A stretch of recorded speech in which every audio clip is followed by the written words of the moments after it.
আমি গাড়ি থেকে নামবো না, আপনারা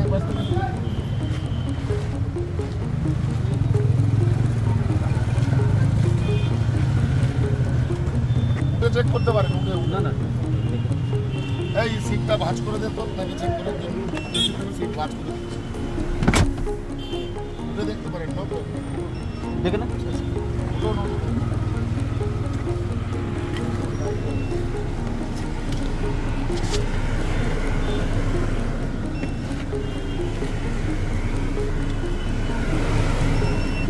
চলো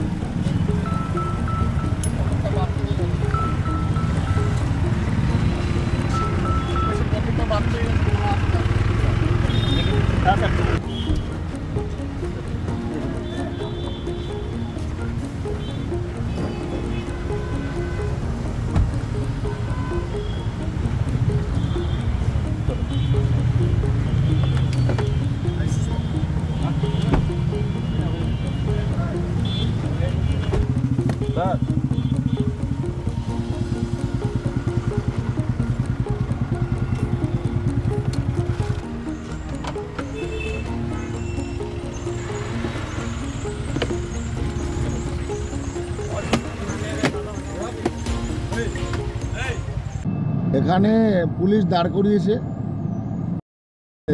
এখানে আইসি ছিল, কি আইসি ছিল বোধহয়, আইসি এখানে দাঁড় করিয়েছে। ইলেকশন কমিশনের লোক একজন এলেন, কি অফিসার বললেন, উনি এসে গাড়ি চেক করছেন।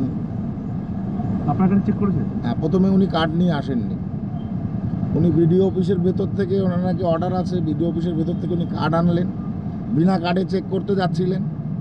প্রথমে পুলিশ চেক করতে যাচ্ছিলেন, আমরা বললাম কি অথরিটি আছে আপনার কাছে, কি লাইভ পারমিশন আছে যে আপনি চেক করছেন?